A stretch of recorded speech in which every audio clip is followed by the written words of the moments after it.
আজকে তোমাদের current electricity chapter second class. Okay, আমরা অলরেডি জেনেছিলাম যে কুলম্বের সূত্রটা সম্পর্কে আমরা কি জেনেছিলাম, আধানের ওখানে কি জেনেছিলাম, তথ্য হচ্ছে কি জেনেছিলাম। ওকে, আজকে আমরা তোমাদের সামনে আলোচনা করবো কি বিভব পার্থক্য বা পোটেনশিয়াল ডিফারেন্স। তাহলে প্রথমে আমাদের দেখো বিভব পার্থক্য মানে দুটোর মধ্যে পার্থক্য। তাহলে দুটো বলতে দুটো বস্তুর মধ্যে পার্থক্য। দুটো বস্তু বলতে গেলে কোন বস্তু? যে বস্তুটা কি হবে পোটেনশিয়াল অর্থাৎ বিভব যুক্ত বস্তু হবে। বিভব যুক্ত বস্তুর বিভব কি সেটা আমাদের জানতে হবে, অর্থাৎ তড়িৎ বিভব কি সেটা আমাদের জানতে হবে, অর্থাৎ ইলেকট্রিক পোটেনশিয়াল কি সেটা আমাদের প্রথমে জানতে হবে। তাহলে প্রথমে আমরা জানবো কি ইলেকট্রিক পোটেনশিয়াল বা এই যে তোমার পোটেনশিয়াল বা বিভব। তাহলে এই কারেন্ট অর্থাৎ তড়িৎ বিভব সম্পর্কে আমরা একটু জানবো, ঠিক আছে? তাহলে এই তড়িৎ বিভব কাকে বলা হয়? আমরা অলরেডি জানলাম আধান সম্পর্কে জেনেছিলাম যে আধান হচ্ছে দুই প্রকার, পজিটিভ আধান হচ্ছে কি নেগেটিভ আধান। তাহলে এখানে তোমার কি হচ্ছে, কোনো বস্তু যখন আধানগ্রস্ত হবে, কোনো বস্তু যখন আধানগ্রস্ত হবে তখন সেই বস্তুকে বলবো আমরা কি তোমার তড়িৎ বিভব। কি বলবো? তড়িৎ বিভব, ঠিক আছে? এবার এই যে তোমার তড়িৎ বিভব দুই প্রকারের হয়, তড়িৎ বিভব কয় প্রকারের হয়? তাহলে আমরা কি জানলাম যে আধানগ্রস্ত বস্তুকেই অর্থাৎ তড়িতায়িত বস্তুকেই বলা হয় তোমার কি তড়িৎ বিভব। এই তড়িৎ বিভবকে দুই ভাগে ভাগ করা হয়, অর্থাৎ ইলেকট্রিক পোটেনশিয়ালকে দুই ভাগ করা হয়। এক হচ্ছে তোমার কি উচ্চ বিভব আর একটা হচ্ছে কি নিম্ন বিভব। কি বললাম? তা হাই ইলেকট্রিক পোটেনশিয়াল,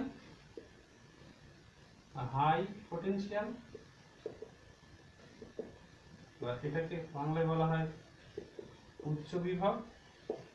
আর একটা হচ্ছে তোমার লো পটেনশিয়াল বা নিম্ন বিভব। তাহলে এখানে দেখো এই যে উচ্চ বিভব আর হচ্ছে কি নিম্ন বিভব, এই ধারণাটা আমরা কি করে পাবো? তাহলে উচ্চ বিভব নিম্ন বিভবের ধারণা আমরা পাবো কিভাবে? যে ধরে নাও যে কোন একটা এই ধরনের এখানে একটা কি দুটো গ্লাস আছে, এই গ্লাসে জলের পরিমাণ এতটা, এই গ্লাসে জলের পরিমাণ এতটা। এখানে কোনটাতে জলের পরিমাণ বেশি? ফার্স্ট গ্লাসে। সেকেন্ড গ্লাসে জলের পরিমাণ কি কম। তো এটাকে আমরা কি বলবো? বেশি জল বিশিষ্ট গ্লাস, এটা কম জল বিশিষ্ট গ্লাস। তাহলে সেই রকম কোন একটা বস্তু তড়িতায়িত যদি হয় এবং সেই তড়িতায়িতটা যদি পজিটিভ আধানগ্রস্ত হয়, অর্থাৎ তোমার কি পজিটিভ আধানগ্রস্ত ধনাত্মক আধানগ্রস্ত কোনো বস্তুকে ধনাত্মক আধানগ্রস্ত এবং আধানের মানটা অনেক বেশি হবে, অনেক পরিমাণ আধান বিশিষ্ট সেই আধানটা অবশ্যই পজিটিভ। তাহলে অনেক পরিমাণ পজিটিভ আধান বিশিষ্ট কোনো একটা বস্তুকে বলা হয় তোমার কি উচ্চ বিভব। কি বলা হয়? উচ্চ বিভব। আর নিম্ন বিভব কাকে বলবো? নেগেটিভ আধান বিশিষ্ট, অনেক পরিমাণ নেগেটিভ আধান বিশিষ্ট কোনো একটা বস্তুকে বলবো আমরা কি নিম্ন বিভব। তাহলে এখানে দেখো এই উচ্চ বিভব, তাহলে এটা আমরা যদি বলি যে পজিটিভ আধানগ্রস্ত বস্তু, এটাকে যদি আমরা বলি নেগেটিভ আধানগ্রস্ত বস্তু, তাহলে এখানে পরিমাণটা কি কম। আবার উদাহরণ হিসাবে বোঝাতে চাইছি, তাহলে উচ্চ বিভব থেকে তাহলে কম থেকে কি হবে, বেশি থেকে কি হবে, কমের দিকে ধাবিত হবে।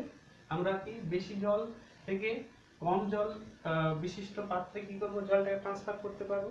অর্থাৎ এখান থেকে আমরা বুঝতে পারছি যে বেশি অর্থাৎ উচ্চ বিভব থেকে নিম্ন বিভবের দিকে আধানগুলো কি ধাপিত হয়, যার ফলে কি হচ্ছে তড়িৎ প্রবাহের কি সৃষ্টি হবে। ঠিক আছে, তড়িৎ প্রবাহের সৃষ্টি হবে। তাহলে এই দুটোর মধ্যে কি থাকবে? পার্থক্য থাকবে, অর্থাৎ উচ্চ বিভব ও নিম্ন বিভবের মধ্যে পার্থক্য থাকবে।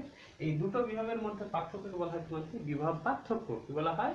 বিভব পার্থক্য, ইলেকট্রিক পোটেনশিয়াল ডিফারেন্স। অর্থাৎ উচ্চ বিভব ও নিম্ন বিভবের মধ্যে পার্থক্যকে বলা হয় তোমার কি বিভব পার্থক্য। সেটা হতে পারে দুটো, এই দুটো বস্তু হতে পারে কি পজিটিভ, দুটো বস্তু হতে পারে কি সমজাতীয় বা আলাদা আলাদা হতে পারে। তাহলে আমরা এখান থেকে বিভব পার্থক্যের কনসেপ্টটা পেলাম। এবার কার্যের ধারণা অনুসারে বিভব পার্থক্যের আমরা কি এখানে ধারণা দিতে পারবো। কিরকম? একটা জিনিস, যে কোনো বস্তুকে এক জায়গা থেকে অন্য জায়গাতে নিয়ে যেতে হলে কি করতে হয় বলতো? কাজ করতে হয়। কাজ ছাড়া কখনো বস্তুর কি হবে, আমরা কার্যের ডেফিনিশন অনুসারে জানি কোনো বস্তুর উপর বল প্রয়োগ করলে বলের যদি স্মরণ ঘটে তবেই তোমার কি হবে, কাজ হবে। এখানে তোমার কি হচ্ছে, অসীম দূরত্ব থেকে একক ধনাত্মক আধানকে তড়িৎ ক্ষেত্রের মধ্যে নিয়ে আসতে, অসীম দূরত্ব থেকে একক ধনাত্মক আধানকে তড়িৎ ক্ষেত্রের মধ্যে নিয়ে আসতে যে পরিমাণ কাজ করতে হয় তাকে বলা হয় তোমার কি তড়িৎ বিভব। কি বলা হয়? তড়িৎ বিভব। তাহলে আমরা অসীম দূরত্ব থেকে কাকে নিয়ে আসছি? একক ধনাত্মক আধানকে নিয়েছি। কোথায় নিয়ে আসছি? তড়িৎ ক্ষেত্রের মধ্যে। তাহলে ওই তড়িৎ ক্ষেত্রের মধ্যে নিয়ে আসতে যে পরিমাণ কাজ করতে হয় তাকে বলা হয় তোমার কি? তড়িৎ বিভব। তাহলে কনসেপ্ট অনুসারে আমরা কি পাবো? যে এখানে দেখো, তাহলে আমরা ধরলাম আধান, তাহলে কিউ পরিমাণ আধান নিয়ে আসতে কাজ করতে হয় ডাব্লু পরিমাণ। তাহলে একক পরিমাণ ধনাত্মক আধানকে নিয়ে আসতে, তাহলে কিউ পরিমাণ পজিটিভ আধানকে নিয়ে আসতে ডাব্লু পরিমাণ কাজ করতে হবে। তাহলে একক পরিমাণ আধানকে নিয়ে আসতে কত হবে? W by Q. কত হবে? W by Q. একে বলা হয় তোমার কি? তড়িৎ বিভব বা ইলেকট্রিক পটেনশিয়াল। তাহলে তড়িৎ বিভবকে যদি আমরা ভি দ্বারা প্রকাশ করি, অর্থাৎ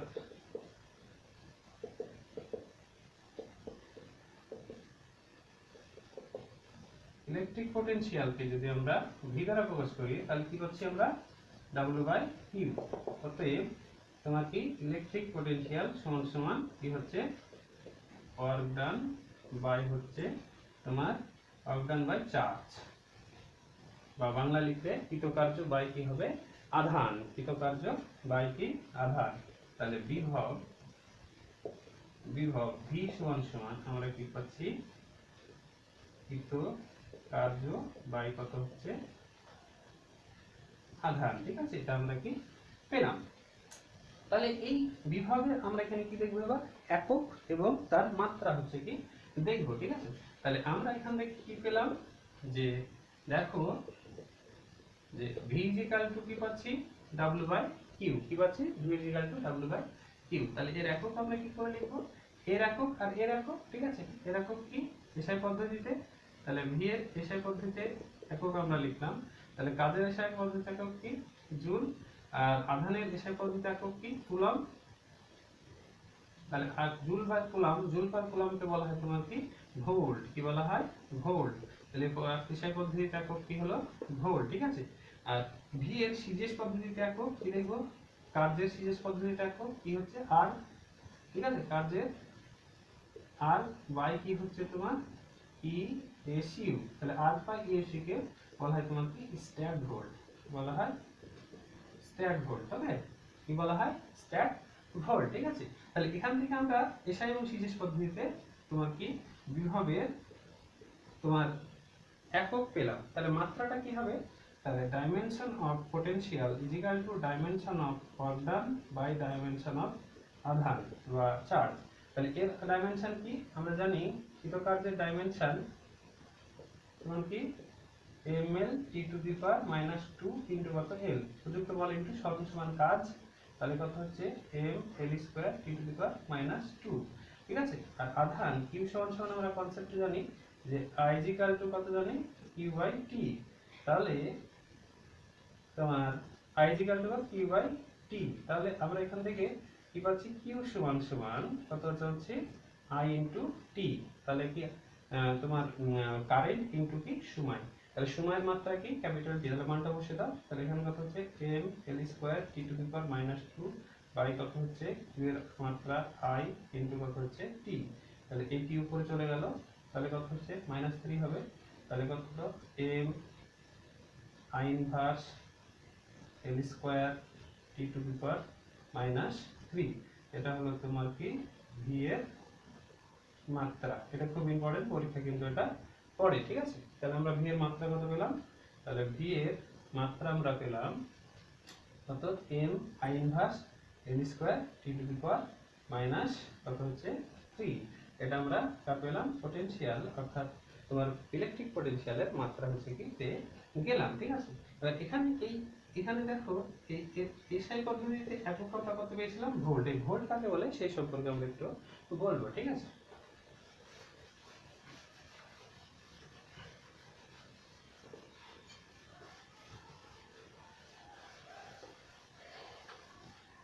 তাহলে দেখো পোটেনশিয়াল VE সমান সমান ওয়ার্ক ডান W বাই কত?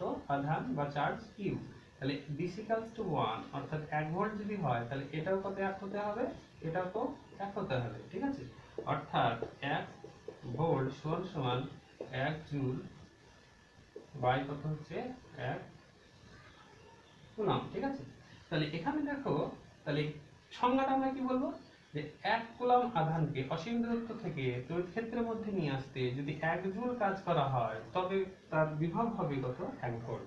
আবার বলছি 1 কুলম্ব আধানকে অসীম দূরত্ব থেকে তড়িৎ ক্ষেত্রের মধ্যে নিয়ে আসতে 1 জুল যদি কাজ করতে হয় তবে তার পোটেনশিয়াল হবে কত, অর্থাৎ তড়িৎ বিভব হবে কত তোমার 1 ভোল্ট। এই সংজ্ঞাটা পরীক্ষায় হচ্ছে কি পড়ে, ঠিক আছে। এবার আমরা জানবো হচ্ছে তোমার কি তড়িৎ বিভব কেন সৃষ্টি হয়, তড়িৎ বিভব কেন সৃষ্টি হয় সেই সম্পর্কে আমরা জানবো, অর্থাৎ তড়িৎ বিভব সৃষ্টির কারণটা সম্পর্কে এখন আমরা কি জানবো।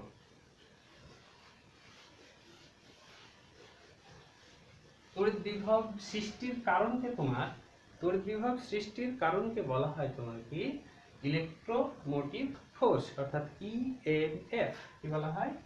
ইলেকট্রোমোটিভ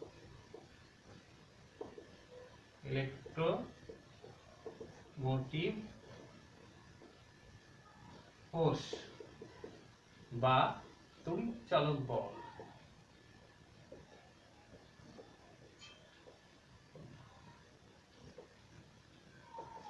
এবার তড়িৎ চালক বল তাহলে বা সংক্ষেপে বলা হয় ইএমএফ, ঠিক আছে। এই তড়িৎ চালক বল সম্পর্কে এখন আমরা কি আলোচনা করব, ঠিক আছে।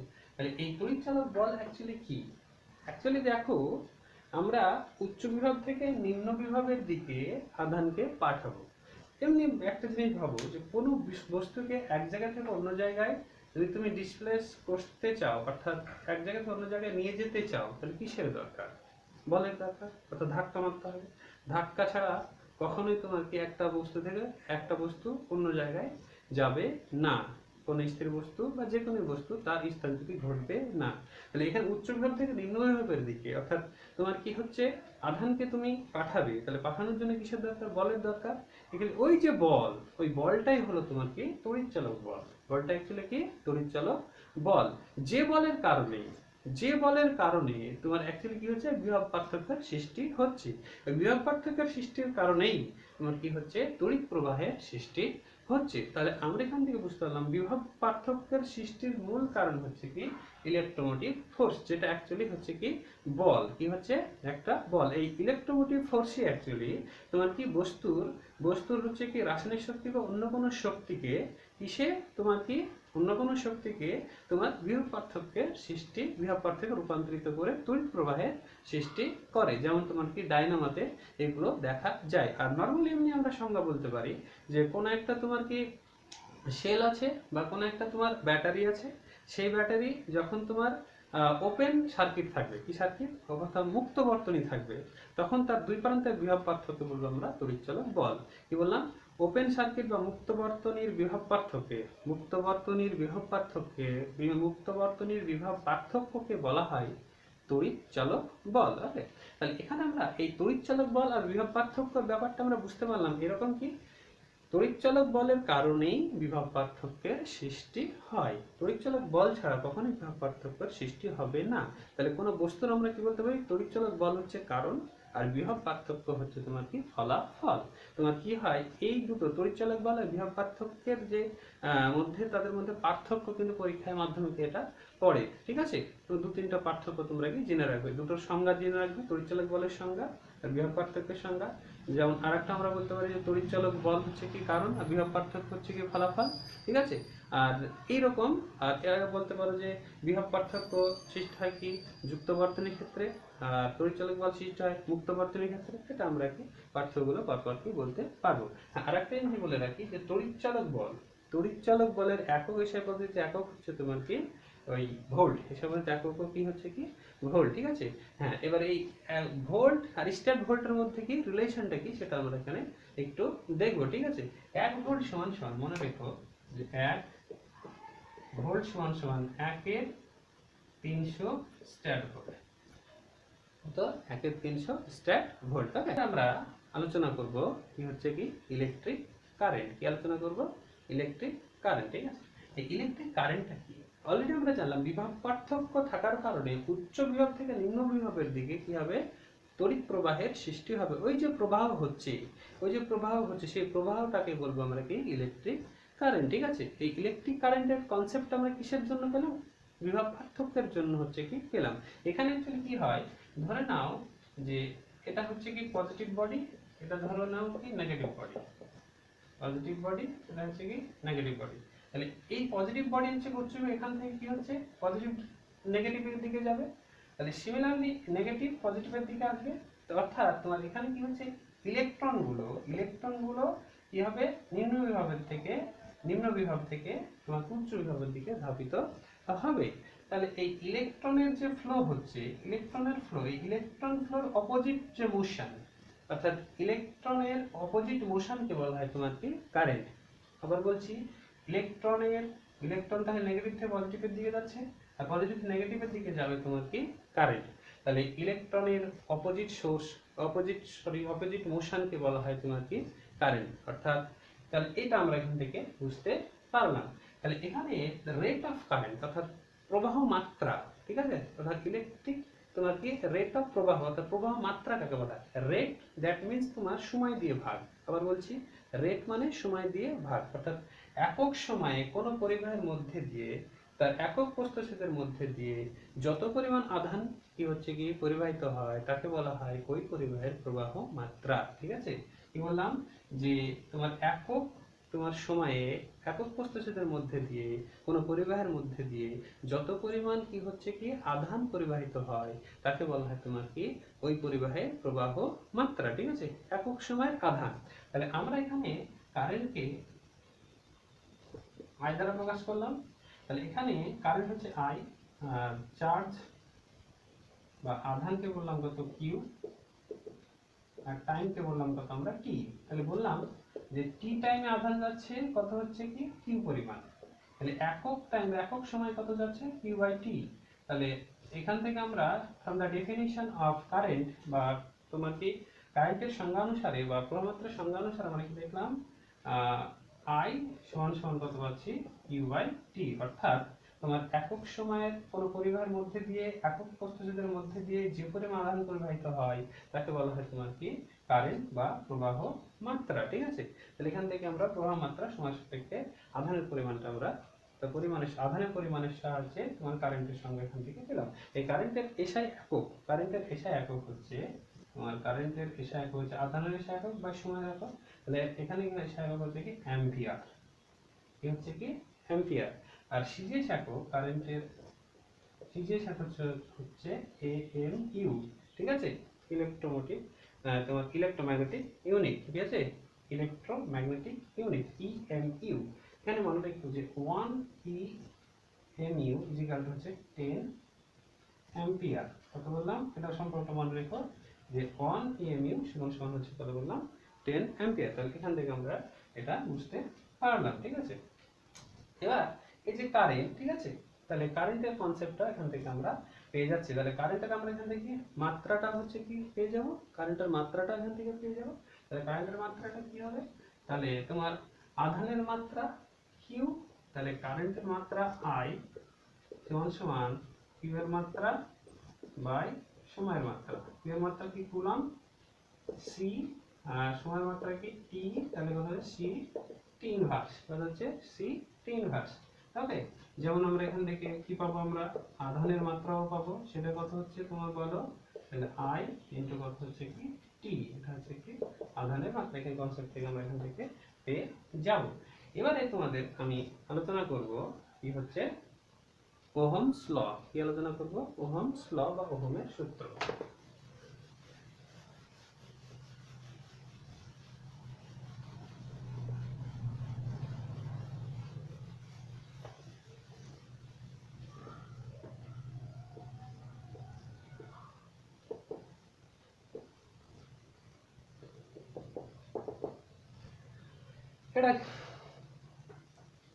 তাহলে আমরা তোমাদের সামনে এবার আলোচনা করব কি ওহমস ল। ডক্টর ওহমস কি করেছিলেন যে বিভব পার্থক্য আর কারেন্টের মধ্যে একটি সম্পর্ক দিয়েছিলেন। একটা জিনিস আমরা জেনে গেলাম যে বিভব পার্থক্যের মান যত বেশি হবে, অর্থাৎ যে আমরা ফার্স্টে কি করেছিলাম, দুটো গ্লাস নিয়েছিলাম বা দুটো জায়গা নিয়েছিলাম, যে দুটোর মধ্যে কি জলের পার্থক্য যত বেশি থাকবে তত বেশি পরিমাণে আমরা কি হচ্ছে বেশি জল থেকে কম জলের হচ্ছে কি বেশি জল বিশিষ্ট পাত্র থেকে কম জল বিশিষ্ট পাত্রে আমরা কি ট্রান্সফার করতে পারবো। অর্থাৎ বিভব পার্থক্যের মান যত বেশি হবে তত প্রবাহ মাত্রা হচ্ছে কি পাওয়া যাবে। ঠিক আছে, তাহলে এই কনসেপ্ট থেকে তিনি বলেছিলেন যে কোনো পরিবাহীর বিভব পার্থক্য সবসময়ের জন্য প্রবাহ মাত্রা সমানুপাতিক। আবার বলছি, কোনো পরিবাহীর প্রবাহ মাত্রা সবসময়ের জন্য বিভব পার্থক্যের সমানুপাতিক। তাহলে বিভব পার্থক্য পরিবাহীর সমানুপাতিক, একটা কন্ডিশন এখানে থাকবে, শর্ত থাকবে কি, যখন পরিবাহী নিচ্ছি সে পরিবাহীর নির্দিষ্ট কি হচ্ছে, তার একটা ভৌত ধর্ম থাকবে। তাহলে বলছে যে নির্দিষ্ট উষ্ণতায় কোনো পরিবাহীর কি হচ্ছে, কি বলছে যে উষ্ণতা ও অন্যান্য ভৌত অবস্থা অপরিবর্তিত থাকলে কোনো পরিবাহীর দুই প্রান্তের বিভব প্রভেদ প্রবাহ মাত্রা সমানুপাতিক। এটাই হচ্ছে তোমার কি ওহমস ল। ঠিক আছে, তাহলে একটা পরিবাহী আমরা এখানে নিচ্ছি, এটা হচ্ছে পরিবাহী, এটা হচ্ছে এ বিন্দু, এটা বি বিন্দু। এ বিন্দুর বিভব কত, ভিএ, এর কত হচ্ছে ভিবি। এই ভিএটা হচ্ছে উচ্চ বিভব, ভিবিটা হচ্ছে কি নিম্ন বিভব। তাহলে এখানে বিভব পার্থক্য, এটা ভিএ ইজ গ্রেটার দ্যান কত হচ্ছে ভিবি, এটা উচ্চ বিভব, বেশি, এর থেকে বেশি। তাহলে বিভব পার্থক্য কত হবে,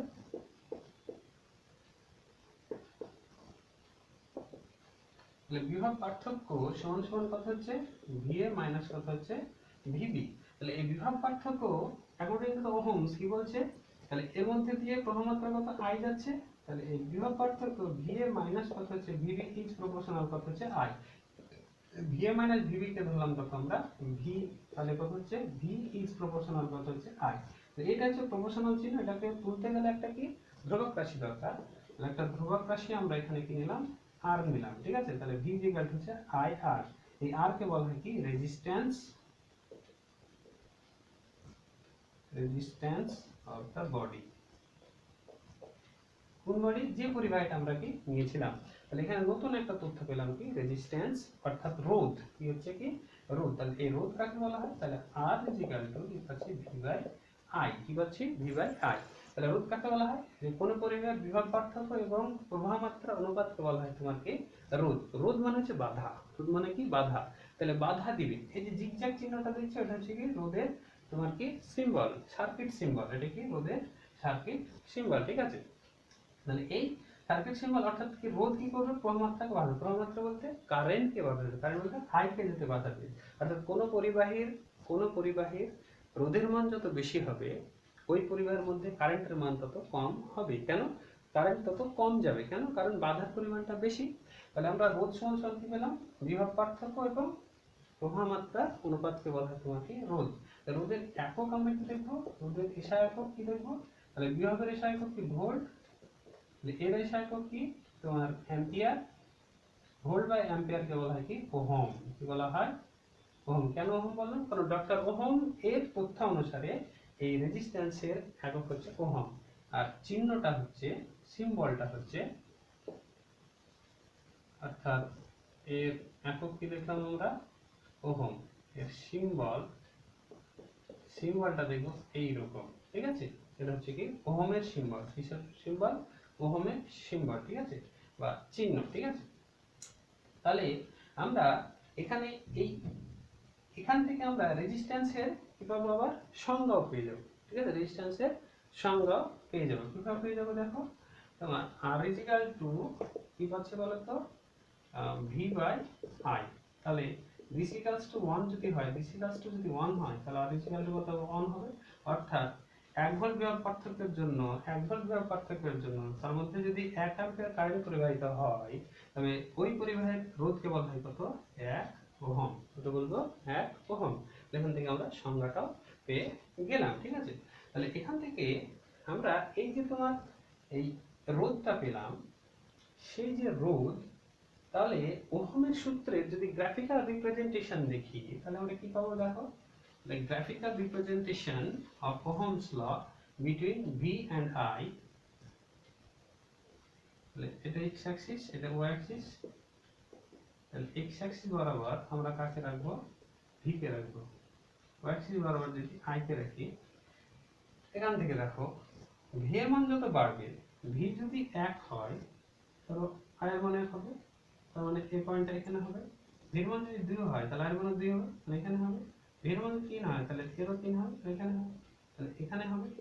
অর্থাৎ মূল মধ্যগামী, ঠিক আছে, মূল বিন্দুগামী একটি হবে সরল রেখা। ঠিক আছে, এটা হলো তোমার কি ওহমস ল এর এই হচ্ছে গ্রাফিক্যাল রিপ্রেজেন্টেশন। ওকে, তাহলে আমরা কি পেলাম, ওহমস লয়ের গ্রাফিক্যাল রিপ্রেজেন্টেশনটা এখান থেকে দেখলাম।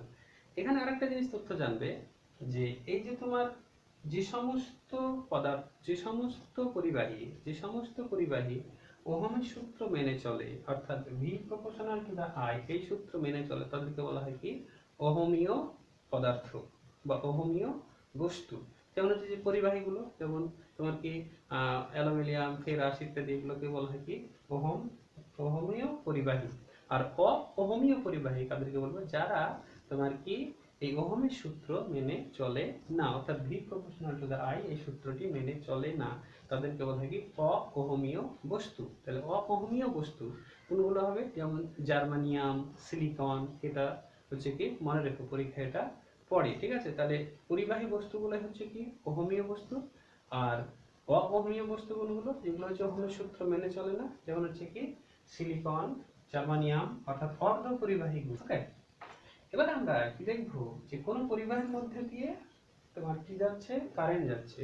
সেই কারেন্ট যদি যায় তাহলে তার মধ্যে কি থাকবে, রোধ থাকবে। সেই রোধ তোমার ওই পরিবাহের কোন কোন বিষয়ের উপর নির্ভর করবে সেটা আমরা এখান থেকে জানবো, ঠিক আছে। এবার একটু আমরা জানবো যে কন্ডাক্ট্যান্স।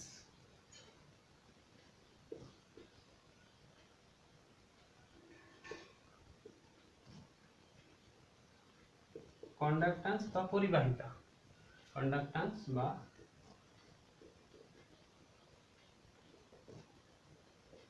পরিবাহিতা। তাহলে এই পরিবাহিতা কাকে বলা হয়, reciprocal of resistance. Reciprocal of resistance is known as কি হচ্ছে কি তোমার কন্ডাক্ট্যান্স বা পরিবাহিতা, অর্থাৎ রোধের অনন্যককে বলা হয় তোমার কি কন্ডাক্ট্যান্স বা তোমার পরিবাহিতা, ঠিক আছে। তাহলে পরিবাহিতা বা কন্ডাক্ট্যান্স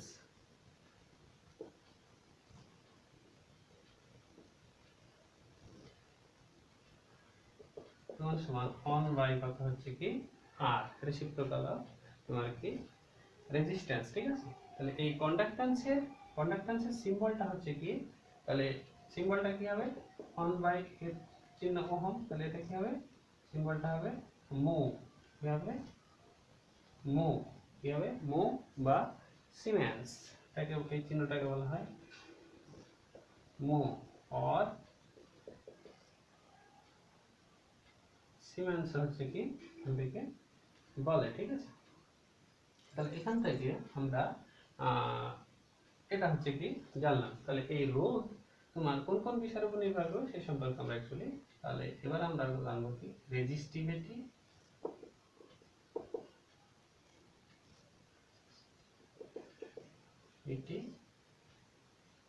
and conductivity।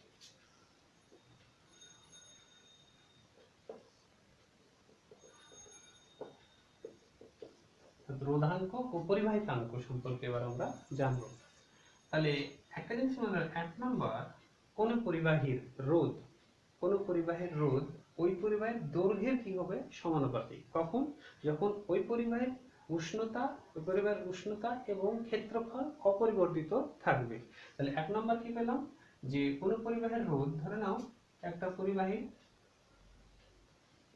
এর রোধ কত আর, আর দৈর্ঘ্য কত হচ্ছে, তাহলে দৈর্ঘ্য হচ্ছে কত ধরলাম আমরা এল, তাহলে লেন্থ কত ধরলাম এল, রেজিস্ট্যান্স ধরলাম কত আর, এরিয়া কত ধরলাম, এরিয়া বা ক্ষেত্রফল ধরলাম। এই যে তোমার পরিবাহীর, সেই পরিবাহীর কি হচ্ছে কি রোধ তার তোমার দৈর্ঘ্যের সমানুপাতিক। তাহলে আর ইজ প্রপোর্শনাল কত হচ্ছে এল, আর ইজ প্রপোর্শনাল কত এল। আর 2 নম্বর কি বলছে, যখন হচ্ছে কি টেম্পারেচার এন্ড এ অর্থাৎ ক্ষেত্রফল কনস্ট্যান্ট বা ধ্রুবক। 2 নম্বর কি বলছে, এই রোধ তার ক্ষেত্রফলের সঙ্গে ব্যস্তানুপাতিক। কখন, যখন টেম্পারেচার টি এন্ড লেন্থ অর্থাৎ দৈর্ঘ্য কনস্ট্যান্ট বা ধ্রুবক থাকবে, ঠিক আছে। তাহলে দুটো কম্বাইন করলে কি পাবো,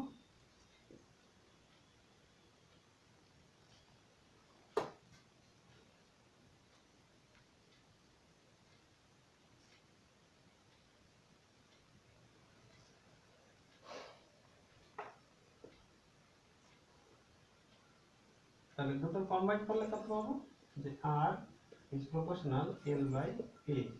তাহলে আর একটা ধ্রুবক নিলাম রো, রো এল বাই এ, এই রো কে বলা হয় তোমার কি রেজিস্টিভিটি বা রোধাঙ্ক।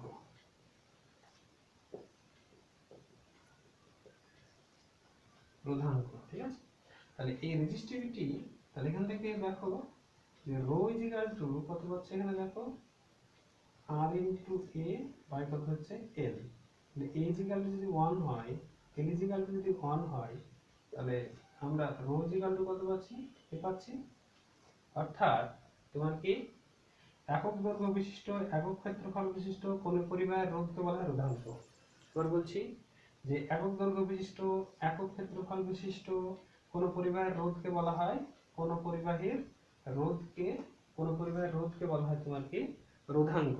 কোন পরিবাহের রোধকে কি বলা হয় কি রোধাঙ্ক, ঠিক আছে। এখান থেকে আমরা এর এককটা কি হবে, তাহলে এই রোধাঙ্কের এককটা কি হবে, তাহলে এসা এককটা আমরা করি। তাহলে আর আর এর এসা একক কি, আর এর এসা একক ওহম, ওহম এর এসা একক কি ক্ষেত্রফলে মিটার স্কয়ার, বা এর এসা একক কি মিটার, তাহলে মিটার মিটার কাটলো, তাহলে থাকলো কি ওহম মিটার, কি রাখলো ওহম মিটার, ঠিক আছে। তাহলে এই রোধাঙ্কের সিজেস একক কি হবে, তাহলে রোধের সিজেস একক বা এসা একক কথা হচ্ছে তোমার ohm into cm square by কত হচ্ছে সেমি, সেমি সেমি কাটলো, তাহলে সিজেস একক কত হচ্ছে তোমার ওহম সেমি, ঠিক আছে। তাহলে এসা একক আমরা কি করলাম ওহম মিটার, ঠিক আছে। এবারে এখান থেকে দেখো রোধাঙ্কের কনসেপ্ট এবং তার সংজ্ঞা এখান থেকে আমরা কি জানলাম। এই রোধাঙ্কের অনন্যকে বলা হয় তোমার কি কন্ডাক্টিভিটি বা পরিবাহিতাঙ্ক। কি বলা হয় পরিবাহিতাঙ্ক, কি বলা হয় পরিবাহিতাঙ্ক, ঠিক আছে। তাহলে আমরা এখানে কি জানবো যে তোমার রোধাঙ্কের অনন্য, রোধাঙ্কের অনন্যকে বলা হয় তোমার কি পরিবাহিতাঙ্ক, ঠিক আছে। তাহলে পরিবাহিতাঙ্ক বা কন্ডাক্টিভিটি, কন্ডাক্টিভিটি সমান সমান রেসিপ্রোকাল অফ কি রেজিস্টিভিটি, রেসিপ্রোকাল অফ কি রেজিস্টিভিটি। তাহলে রেসিপ্রোকাল অফ রেজিস্টিভিটি বা অনন্য, তাহলে এর একক কি হবে কন্ডাক্টিভিটি, একক হবে 1 বাই ওহম ইনটু কত হচ্ছে কি মিটার। তাহলে ওহম কে আমরা কি উল্টে দিলাম, মো হলো মো মিটার ইনভার্স, মো মিটার ইনভার্স। আর সিজিএসে কি হবে কন্ডাক্টিভিটির সিজিএসে হবে মো সেমি ইনভার্স, কি হবে মো সেমি ইনভার্স, মো সেমি ইনভার্স। ওকে, যদি তোমরা এখান থেকে কিছু শিখতে পারো তাহলে বা শিখেছো মনে হয়, তাহলে অবশ্যই তোমরা এই চ্যানেলটা সাবস্ক্রাইব করবে। তাহলে পরবর্তীতে বা পরবর্তী ক্লাসগুলো তোমাদের পেতে কি হচ্ছে সুবিধা হবে, এবং তোমাদের বন্ধুদের মাঝে শেয়ার করবে, তাদেরকেও এটাকে সাবস্ক্রাইব করতে বলবে, ঠিক আছে। আজকে এই পর্যন্ত, পরের দিন আমরা আলোচনা করবো।